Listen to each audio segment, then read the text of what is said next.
Praise the Lord. New year की आप सभी को ढेर सारी शुभकामनाएं। मैं पास्टर अनीश मसीह आप सबको इस न्यू ईयर पे ग्रीटिंग्स देना चाहता हूं, आपको ब्लेस करना चाहता हूं और खुदावन का वो वचन जो गुजरे साल में खुदा बाप ने मुझे दिया नए वर्ष के लिए, उसे आपके संग बांटने लाया हूं। It is always good to have a word of God. खुदावन का वचन होना मेरे और आपकी जिंदगी के लिए बहुत महत्वपूर्ण है, क्योंकि उसका वचन मुझे और आपको दिखाता है कि हमारे रास्ते में, हमारी राहों में जिससे हम होके गुजरने वाले हैं 2025 में, खुदा बाप ने मेरे और आपके लिए क्या रखा है। क्योंकि अगर मुझे और आपको ये पता होगा कि खुदा बाप ने हमारे और आपके लिए क्या रखा है, आपको सच बता रहा हूं, इन राहों में अगर मुश्किलातें भी आएंगी, इन राहों में अगर परेशानियां भी आएंगी, तो भी आप आराम से क्रॉस कर जाएंगे। कारण ये है क्योंकि आपको पता है आपके खुदावन ने आपके लिए क्या रखा है। The word that I want to give you for this new year is from the book of Revelation chapter 3 and verse 8. ये प्रकाशित वाक्य की किताब उसका 3 बाब और उसकी 8वीं आयत में लिखा हुआ है। बहुत खूबसूरत वचन है। फिलाडेल्फिया की कलीसिया को भेजा गया है। और आपको मालूम है वहां पे क्या लिखा है? उसने लिखा है, और फिलाडेल्फिया की कलीसिया के दूत को ये लिख। उसके आगे कहने लगा, मैं तेरे कार्यों को जानता हूं। ध्यान से सुनिएगा, परमेश्वर का वचन कह रहा है कि यीशु मसीह उनसे बात करते समय, उस चर्च से बात करते समय कह रहे हैं कि मैं तेरे कार्यों को जानता हूं और मैंने तेरे लिए एक द्वार खोला है जिसे कोई बंद नहीं कर सकता।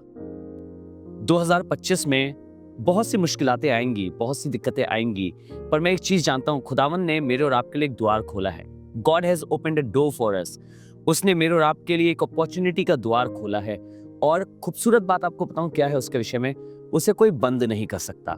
चाह कर भी हमारा शत्रु वो चीज हमसे छीन नहीं सकता। इसका कारण क्या है?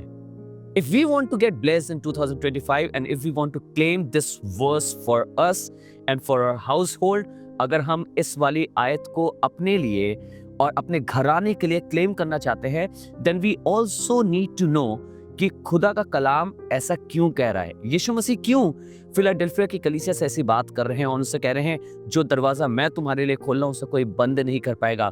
Late me tell you something about this church. मैं आपको फिलाडेल्फिया की एक चर्च के विषय में, कलीसिया के विषय में कुछ बताना चाहता हूं। बहुत सीवियर परसिक्यूशन से होकर गुजर रही थी। बहुत ज्यादा परसिक्यूशन था, सताव बहुत ज्यादा था।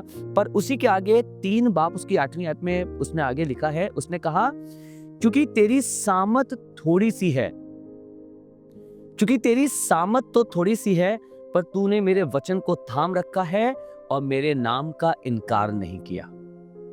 जी हाँ, कई बार हमारे और आपकी सामत बहुत थोड़ी सी है। पूरे वर्ष में आपको लगेगा कि जैसे ये चीज मेरी सामत से ऊपर है, ये वाली चीज मेरी शक्ति से ऊपर है। I don't know how am I going to do it. मैं कैसे इसको सह पाऊंगा या कर पाऊंगा। But I want to tell you something, people of God, जब अपनी थोड़ी सी सामर्थ में हम खुदावन के वचन को थाम के चलते हैं, खुदावन के वचन को लेकर चलते हैं, हम उसकी इच्छा को पूरी करते हैं और उसके नाम का इनकार नहीं करते, आपको मालूम है क्या होता है? खुदावन यीशु मसीह मेरे और आपके लिए एक ऐसा द्वार खोल देता है जिसे कोई बंद नहीं कर सकता। So I want to bless you in this new year and I claim, मैं प्रे करता हूं, मैं क्लेम करता हूं आपके ऊपर कि खुदावन आपके लिए एक ऐसा द्वार खोले जिसे कोई बंद ना कर पाए। पर जरूरत इतनी सी है कि मैं और आप उसके वचन को अपनी थोड़ी सी सामर्थ में, थोड़ी सी शक्ति में भी थामे रहें और उसका इनकार ना करें। God bless you all. हमारी तरफ से, एबीसी जीओडीएम चर्च की तरफ से आप सबको ढेर सारी बधाइयां। And I believe this year you will witness the greatness of God. आप परमेश्वर की महानता का अनुभव करेंगे। God bless you all.